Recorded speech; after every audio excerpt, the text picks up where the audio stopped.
Assalamualaikum warahmatullahi wabarakatuh.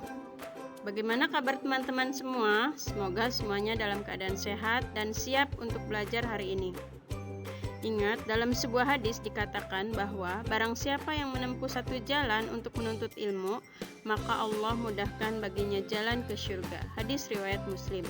Oleh karena itu, teman-teman harus selalu bersemangat, tidak boleh berputus asa, tidak boleh mudah menyerah dalam menuntut ilmu.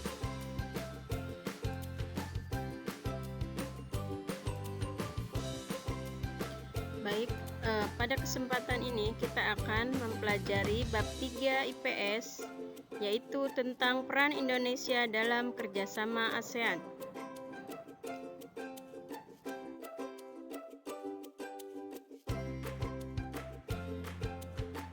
Adapun tujuan dari materi ini adalah menjelaskan peran Indonesia dalam berbagai bentuk kerjasama di bidang ekonomi, sosial, budaya, pendidikan, dan politik dalam lingkup ASEAN.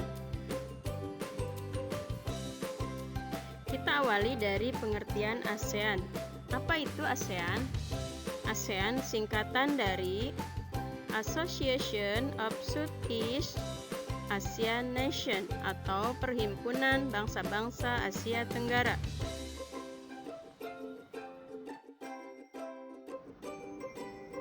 Sejarah berdirinya ASEAN.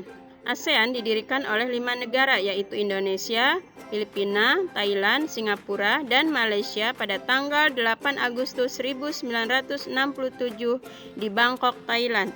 Pendirian itu ditandai dengan penandatanganan Deklarasi Bangkok oleh 5 menteri luar negeri dari 5 negara pendirinya. Saat ini anggota ASEAN ada 10 negara.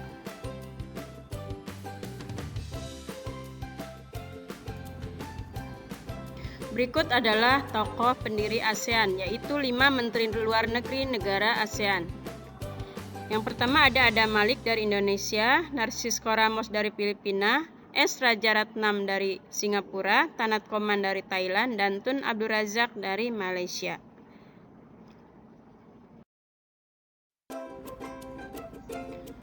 Nah, selanjutnya adalah 10 negara anggota ASEAN. Teman-teman mungkin masih ingat 10 negara anggota ASEAN, yaitu ada Indonesia, Singapura, Kamboja, Malaysia, Brunei Darussalam, Vietnam, Filipina, Laos, Thailand, dan Myanmar. Ada satu lagi negara yang berada di kawasan Asia Tenggara namun belum masuk menjadi anggota ASEAN, yaitu negara Timor Leste.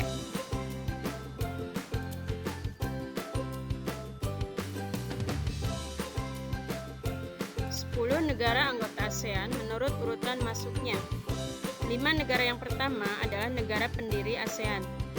Masuk pada saat bersamaan, yaitu pada tanggal 8 Agustus 1967, yaitu Indonesia, Malaysia, Singapura, Filipina, dan Thailand. Kemudian disusul oleh anggota yang ke-6, Brunei Darussalam, yang masuk pada tanggal 8 Januari 1982.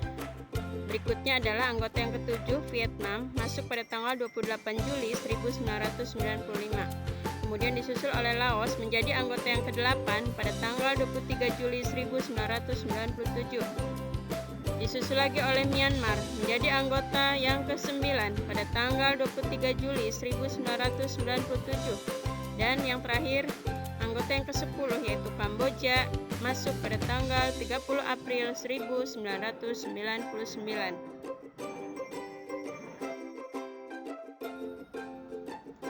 Adapun tujuan didirikannya ASEAN adalah yang pertama mempercepat pertumbuhan ekonomi, sosial, dan budaya. Kemudian yang kedua, memajukan kerjasama dan saling membantu kepentingan bersama dalam bidang ilmu pengetahuan dan teknologi atau IPTEK.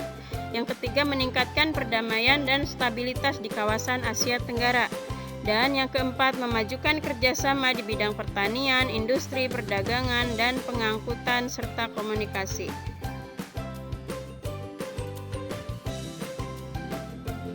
Lambang ASEAN. Teman-teman bisa melihat di sebelah kiri, lambang ASEAN berbentuk lingkaran yang di dalamnya ada 10 ikatan padi. Nah, kita akan bahas satu persatu. Padi melambangkan kesejahteraan, kemakmuran, kesuburan, dan kekayaan yang merupakan harapan tiap bangsa di Asia Tenggara. Kemudian jumlah 10 batang padi yang terikat melambangkan jumlah anggota ASEAN yang terikat dalam persatuan dan solidaritas. Lingkaran melambangkan kesatuan dan keutuhan ASEAN. Warna biru pada lingkaran melambangkan perdamaian dan stabilitas. Warna merah pada dasar logo ASEAN melambangkan keberanian dan dinamisme, sedangkan lingkaran putih melambangkan kemurnian atau kesucian. Serta warna kuning pada ikatan padi melambangkan kemakmuran. Itu adalah makna atau arti dari lambang ASEAN.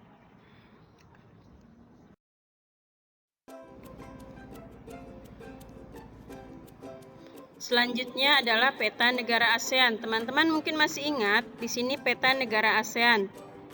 Indonesia yang berbentuk kepulauan, kemudian di sebelah utaranya ada negara Brunei Darussalam, negara Singapura, negara Malaysia, kemudian Kamboja, Filipina yang juga berbentuk kepulauan, ada Thailand, kemudian ada Laos, negara yang tidak memiliki garis pantai atau laut, kemudian ada negara Vietnam, dan negara Myanmar.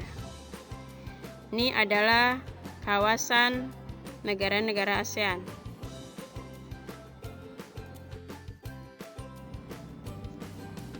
Kemudian Sekretariat ASEAN. Sekretariat ini sangat penting untuk mengurusi masalah administrasi negara-negara ASEAN. Sekretariat ASEAN berada di Jakarta. Sekretariat ASEAN dipimpin oleh seorang sekretaris jenderal atau sekjen yang diangkat secara bergilir dari negara anggotanya. Masa jabatan sekretaris jenderal ASEAN adalah 4 tahun. Sekretaris jenderal ASEAN dipilih oleh Menteri Luar Negeri negara-negara anggota ASEAN.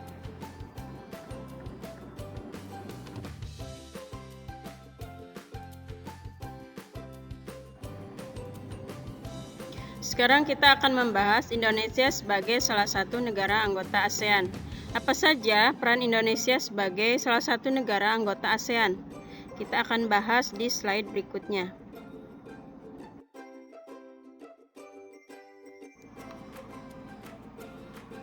Nah, kita awali dari batas wilayah Indonesia. Indonesia memiliki batas-batas wilayah, yaitu sebelah utara atau di atas peta Indonesia berbatasan dengan negara Singapura, Laut Tiongkok Selatan atau Laut Cina Selatan, kemudian Malaysia, Brunei Darussalam, Filipina, dan Samudra Pasifik.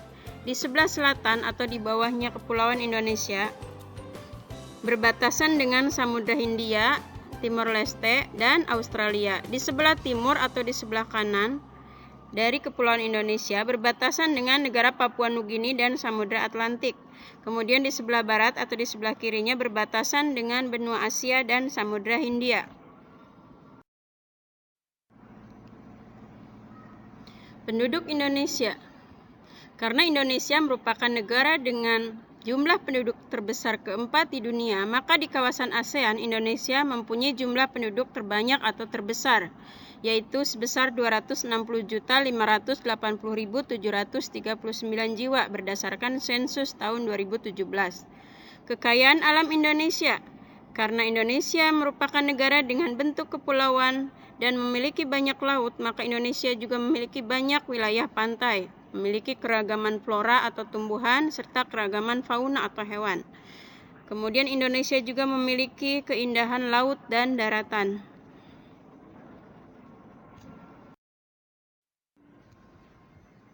Sekarang kita bahas bentuk kerjasama ASEAN.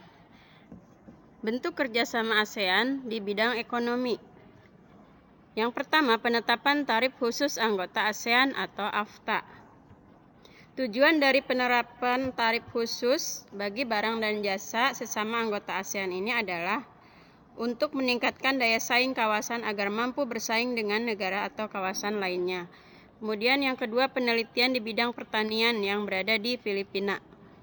Yang ketiga, mendirikan proyek industri bersama, diantaranya pendirian pabrik pupuk Sriwijaya di Palembang, Sumatera Selatan, pabrik pupuk urea di Aceh dan Malaysia, pabrik mesin diesel di Singapura, dan pabrik abu soda di Thailand. Kemudian selanjutnya, mengembangkan jaringan transportasi dan pengembangan kawasan di bidang pariwisata, perikanan, dan perkebunan. Bentuk kerjasama ASEAN di bidang pendidikan. Yang pertama, melakukan pertukaran pelajar serta pemberian beasiswa bagi mahasiswa dan dosen. Kemudian melakukan penyetaraan ijazah di negara-negara anggota, membentuk kelompok peneliti antar negara, dan menetapkan kurikulum sekolah yang berdasarkan prinsip demokrasi, perdamaian, dan hak asasi manusia.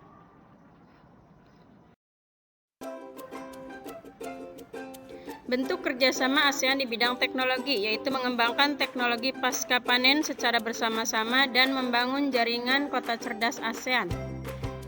Jaringan kota cerdas ini dipelopori oleh Singapura. Tujuannya adalah membangun kota-kota di ASEAN yang cerdas dan berkelanjutan. Ada 26 kota dari 10 negara anggota ASEAN yang turut serta. 3 kota diantaranya adalah kota di Indonesia, yaitu Jakarta, Makassar, dan Banyuwangi.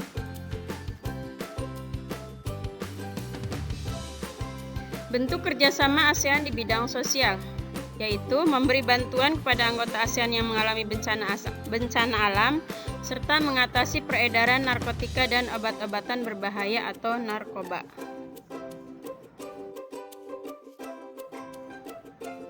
Bentuk kerjasama ASEAN di bidang budaya, yaitu mengadakan pentas budaya dan kuliner di luar negeri, mengadakan pameran hasil kerajinan tradisional di luar negeri, mengadakan studi banding dan saling bertukar informasi tentang budaya tiap-tiap negara, dan mengadakan festival bunga untuk menarik minat wisatawan.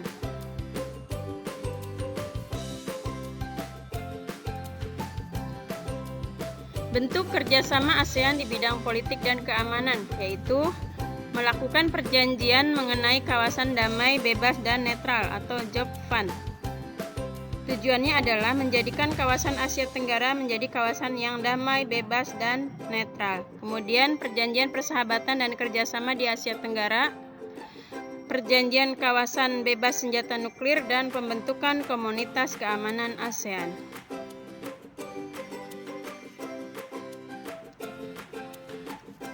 Bentuk kerjasama ASEAN di bidang olahraga, diantaranya mengadakan SEA Games atau pesta olahraga negara-negara ASEAN setiap 2 tahun sekali, kemudian mengadakan ASEAN Para Games untuk atlet-atlet yang mengalami cacat fisik atau difabel setiap 2 tahun sekali, dan mengadakan AFC atau Asian Football Championship atau kejuaraan sepak bola ASEAN setiap 4 tahun sekali.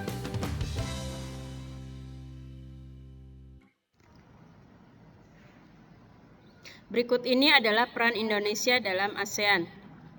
Di antaranya adalah menjadi negara pemprakarsa terbentuknya ASEAN atau menjadi pendiri ASEAN. Kemudian Indonesia pernah menjadi tuan rumah SEA Games. Indonesia sebagai tuan rumah KTT ASEAN, penggagas dibentuknya KTT ASEAN, menjadi penengah perundingan damai Kamboja dan Vietnam, kemudian membantu perdamaian Filipina dan gerakan pembebasan Moro, dan menggagas Jakarta Informal Meeting.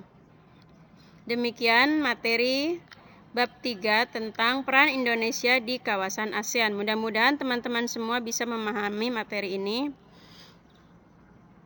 Yang terakhir, sekarang Ustazah mau memberikan penugasan kepada teman-teman. Yang pertama, gambarlah lambang ASEAN, kemudian tuliskan arti dari masing-masing lambang yang terdapat di dalamnya. Misalnya, ikatan padi melambangkan apa, lingkaran melambangkan apa, dan seterusnya. Yang kedua, gambarlah bendera salah satu negara ASEAN, kemudian deskripsikan atau jelaskan secara singkat negara tersebut. Bisa dilihat kembali materi bab 1.